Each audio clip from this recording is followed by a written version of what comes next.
Hello everyone, welcome back to another video. Today we are playing an extremely high skill deck, which is Lava Clone. It requires so much skill, so if you came to this video looking for high skill gameplay with a very high skill deck, that's what you will find in this video, nothing else. This is the classic Lava Clone deck. It was suggested by a viewer, so thank you so much.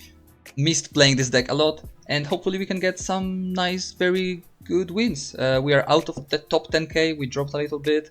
So we'll be trying to get back there, and yeah, hope you enjoy. We'll see you in the first game. We are here in the first game against Podblaze, and let's see what he has in store for us. We have Lava, Flying Machine, and Clone in hand. Not really the best starting hand, because I'm not a fan of starting off with Lava first play. Luckily he plays Mortar, so we can just play a nice Flying Machine and take care of it. Now, second play, I feel slightly more comfortable playing Lava, knowing that he doesn't have his win condition in hand, and he played also the cannon card from the back, so should be good. Gonna play Bats quite high up. I don't think they're gonna be able to stop it from reaching the tower. Okay, they actually did. That's very nice. Hunter. That's the first time I see Hunter in this retro Royale thing, I'm pretty sure. But it's fine. Gonna go for Lumberjack, just to try to snipe the Hunter, maybe. Mega Knight, very interesting. I don't know if we can stop that Mega Knight from jumping. I'm afraid we can't. Yeah, it's fine though. That Baby Dragon is gonna splash on the Hunter and the Mortar, and we get something that could remotely look like a counter push, which is fine for us. That cannon card will be dead, which means that our opponent is actually quite low on elixir right now.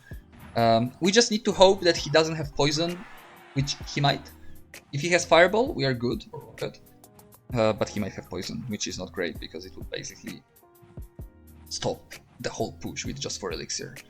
He goes for bats, not really worried about those. Maybe we'll even arrow, just to make sure that the bats survive and go for the hunter. Okay, he does go for... Please, let me clone in time. Okay. That's amazing. We have the Lava Hound. The cloned Lava Hound is still alive, which I think is not good. It would have been better if it died, because it would have spawned the pups and probably would have taken the tower. Instead, like this, it's kind of useless, but it's fine. Okay, gonna go for Lava to tank for the Baby Dragon, so he cannot really go for a Mortar right now, unless he wants to go for a defensive one, which I don't really agree with. Gonna go for Clone anyways, just... He does have poison. Very surprised he didn't play it earlier. Very surprised. Like, poison would have stopped that push way better than Hunter and Bats or whatever he did there. Definitely a misplay on his side, but better for us.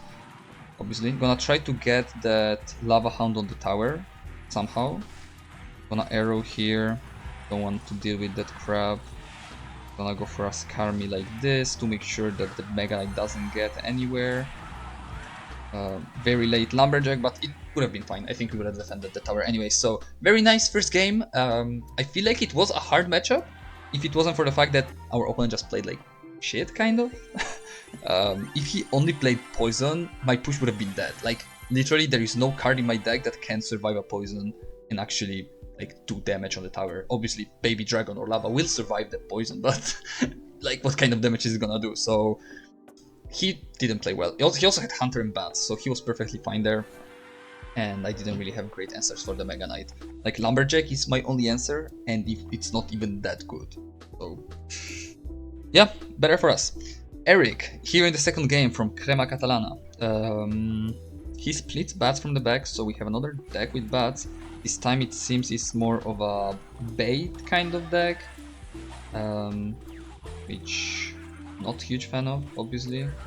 We'll still try to get something done, as long as it's a bait deck that doesn't have too much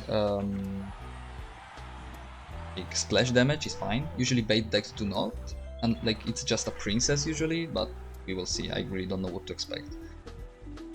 Witch, interesting. I have to go for bats too, I'm pretty sure, because those skeletons from the witch will take my tower otherwise.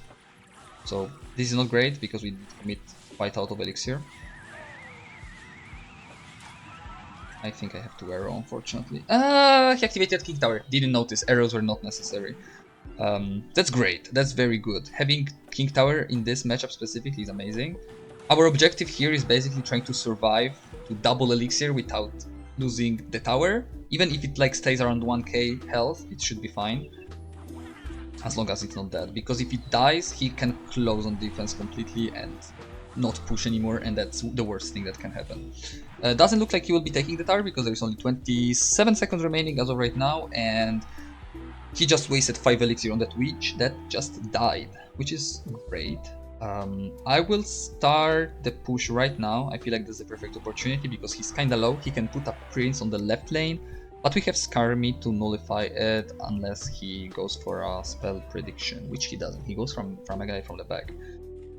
Okay, he allows us to build a push here, and everything here is purely about whether he manages to defend this or not. Okay, he goes for a Nado. Please let me go for a Lumberjack. Okay, that's bad. That's bad, but potentially we get the right tower, which would be amazing. Okay, we do. That's great. That's very good.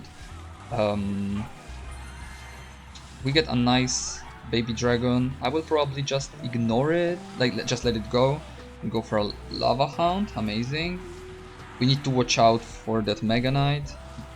Arrows ready for the bats. That's the only thing that can harm us here. Go for Lumberjack for the Mega Knight. The Skarmy is gonna connect, but Lumberjack should turn around and help out with the skeletons a little bit. We can go for Flying Machine to take care of the skeletons from the witch. The Lumberjack will... I didn't manage to clone the Flying Machine, which was what I wanted there. But still, we get a very, very nice rage from the cloned Lumberjack. Which dies, which is amazing. Which is amazing. I'm gonna go for a Lava in the pocket. Pretty sure he cannot do much about it. If he goes for Mega Knight in the pocket himself, I have Lumberjack. He doesn't, he goes for Witch. And we get another nice win. That was very clean. I feel like it was way easier as a matchup compared to the first game. Definitely like 100%. Still Mega Knight, the same way in the first game. Pretty annoying, but this guy didn't have any big spells, which is like the worst scenario if you actually are trying to play against LAVACLONE. Let's see if we got to top 10k. Yes, we are 9,000 in the world, and let's keep going. First 2 games, very nice, very easy, and let's hope that the next game is gonna be as easy. We're against the Logbait Goat, we will see about that, and as I said, Logbait is doable. It's definitely hard to keep up in single elixir because you don't really have great answers for all the spam. If you end up with an uncomfortable hand like Lava, Arrows, Clone, it's actually really hard to manage, but if you make sure to always have your Lumberjack and like... that was a very bad Dark Goblin. Like, it's so bad that I will actually try to pressure here because he might have Inferno Tower. Okay, that's huge. That's huge. The Flying Machine does die. Okay, he does go, like, he goes all in there. I don't know who's gonna come on top here.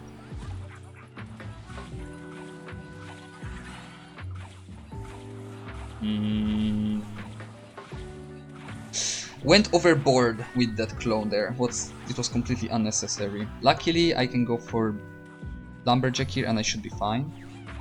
We're gonna lose some tower damage, health, and he ends up winning in this situation. Like the trade-off, he ends up being in a better spot.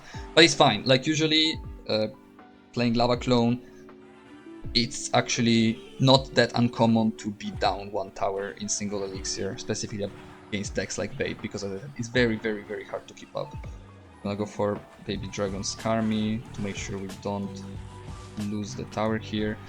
The Skarmy might have been unnecessary because we gave him just way too much value on that princess, which he's gonna protect obviously. And that's the kind of scenario that you shouldn't get into because he has a princess and you cannot really play much. Please, okay, that's all we needed. And I think I have to let this connect. Mistake has been made because we committed a Flying Machine when we should have just let the tower go. And obviously that's a mistake. Now we have to try to build a push on the left side while at the same time not losing the tower on the right, which might be difficult. We don't have arrows for the princess now. Not great, we are losing a good chunk of the right tower, unfortunately. We're gonna go for lumberjack, flying machine. The flying machine should retarget on the cannon, hopefully.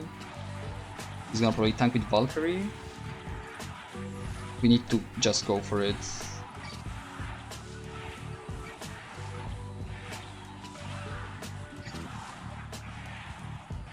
Okay, he probably has rocket though, right? Yeah, logged at the right time. Like, I was expecting a log, but way earlier. He waited till the last second, which was what played on his side. So yeah, log bait goat, don't really agree, but he did win, so good for him. Let's go for one more. Let's see if we will break even with 2 wins or 2 losses, or if we manage to get another win. Yeah, we could have played better that game, 100%. Mistakes have been made. I overcommitted in multiple occasions on defense, which is something you need to avoid doing when playing LAVACLONE against bait. You need to you need to have good decision making when it comes to what to defend and what to ignore. Like, sometimes you just need to ignore a barrel and save elixir, because it's very hard to get positive elixir trades against a bait player. We are playing against 3 musketeers, possibly, which is not good at all, and I think that's possibly the worst matchup we could be playing. That's why I'm going for Lava early on, because he might pump up. No, he goes for 3 musketeers right away. Yeah, we don't have spells, and we don't have ways to deal with the pump if he has a pump. So this is actually disgustingly difficult to win. We'll still try, but yeah, that will be very, very, very difficult. Okay, we got something going. It zaps, and we have just a baby dragon connection, unfortunately.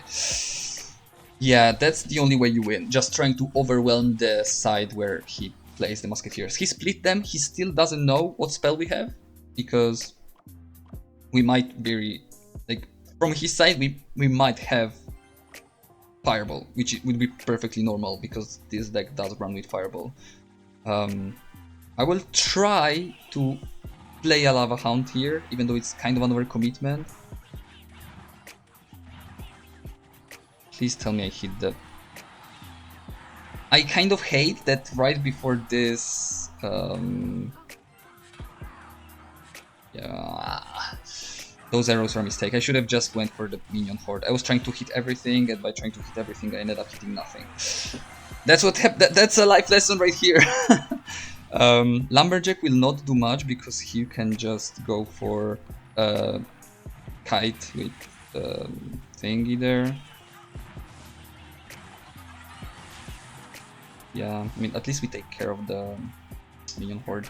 With 30 seconds remaining though, as soon as we play Lava Hound, he's gonna go for push in the middle. He's gonna zap that, probably? Not even, okay. He does go for 3 mus in the same lane. Let's see if we can break through. That's gonna be hard, but we'll still give it my best shot.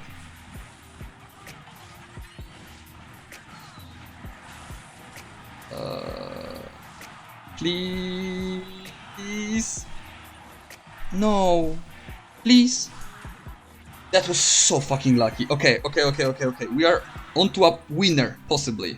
Still incredibly difficult, but we are in a better spot than we were before, because we are even tower-wise. He might go for 3 musketeers in the pocket, which would be kinda crazy, but seen that, done that, that wouldn't be that surprising. Okay, let's go for this, clone everything here. We need to, like, just try to get as much splash damage as possible. Kind of working out, to be honest. The flying machines are putting in very nice work there. And we do win against 3 masks. That's the perfect way to finish off this video. Against a, I would say, difficult matchup. I feel like it was. He didn't play pump, so either he didn't have it. Yeah. I'm surprised. Once again, kind of similar vibe to the first game in this video, where The opponent had a very good way to actually win this match if he just played more defensively instead of trying to pressure, ranking up pumps, abusing the minion horde and the Three Musketeers. He just played them way too early. They were getting too far ahead, and I actually had a way to deal with them, but if they were placed behind the tower, I would not be able to do anything about them. So yeah, almost a clean video, just lost against Bait, which is a difficult matchup. That was not the most difficult one, because the guy had actually didn't have Inferno Tower, which is the most difficult matchup, I would say. But yeah, very nice. Let's just open all these lucky drops to finish off the video. Maybe we can get something nice. We got a 4-star lucky drop, which gives us some Goblin Barrels. Not complaining, it's still elite wildcards. And yeah, that will be all for the video. Thank you so much again, Elwolf, for suggesting the deck. And if you guys have another 4-star. I hate getting coins, I swear, that's so fucking useless. If you guys have any other decks you want me to play, I already got recommended to play Expo, and I don't know if that's happening. We'll think about it. But if you have anything else you want me to play, let me know. For now, I wish you a great day, and I will see you tomorrow. Take care, bye bye.